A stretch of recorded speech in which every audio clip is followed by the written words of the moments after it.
Wenn dein Auto komisch klingt, will es dir was sagen, nur nicht auf deiner Sprache. Hier zum Beispiel hat das Getriebe nach Hilfe gerufen. Der Verdacht lag hier erst auf einem Radlager, was Geräusche macht. Doch mit unserer Erfahrung und nach einer Probefahrt, als wir das Auto dann mal auf der Bühne hatten, waren wir uns sehr sicher, dass sich da ein Getriebeschaden ankündigt. Da das Getriebe nun schon mal draußen ist, wird direkt die Kupplung mit erneuert. Das spart Zeit und Geld und doppelte Arbeit. Also Getriebe ausgebaut, versandfertig gemacht. Das Ganze geht jetzt einmal zum Getriebedock.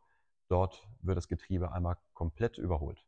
Also, wenn euer Auto mal mit euch redet und ihr versteht die Sprache auch nicht, dann bringt das Ganze mal zu einem Fachmann, der kann euch das bestimmt übersetzen.